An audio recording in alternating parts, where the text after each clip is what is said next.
ગાંધીનગરમાં ટાઇફોઇડના કિસ્સાઓ એ ચિંતાજનક છે. સરકાર તરફથી જે આંકડાઓ અપાય છે એ અને લોકોમાંથી જે પ્રાપ્ત થાય છે માહિતી એ વચ્ચે બહુ મોટું અંતર છે. ત્યારે મારી માંગણી છે કે સરકાર કોઈ એવું પોર્ટલ ઊભું કરે કે જેમાં દરરોજ દરેક લેબોરેટરીએ અને દરેક ખાનગી ડોક્ટરોએ પોતાની પાસે કેટલા ટાઇફોઇડના કેસીસ આવ્યા છે એનો ડેટા ફરજિયાત પ્રમાણે અપલોડ કરવાનો થાય.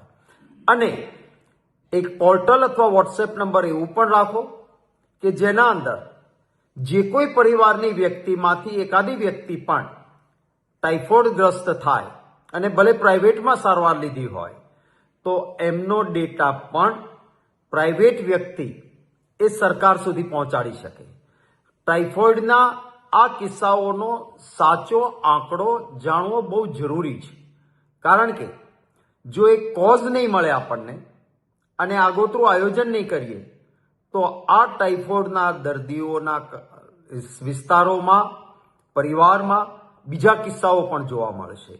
જે એસ ટાઇફી નામનું બેક્ટેરિયા એ ઘણું ડેન્જરસ કહી શકાય એ પ્રકારના બેક્ટેરિયા હોય છે અને એ કિસ્સાઓને આપણે લિફાફોપી ન કરી શકાય.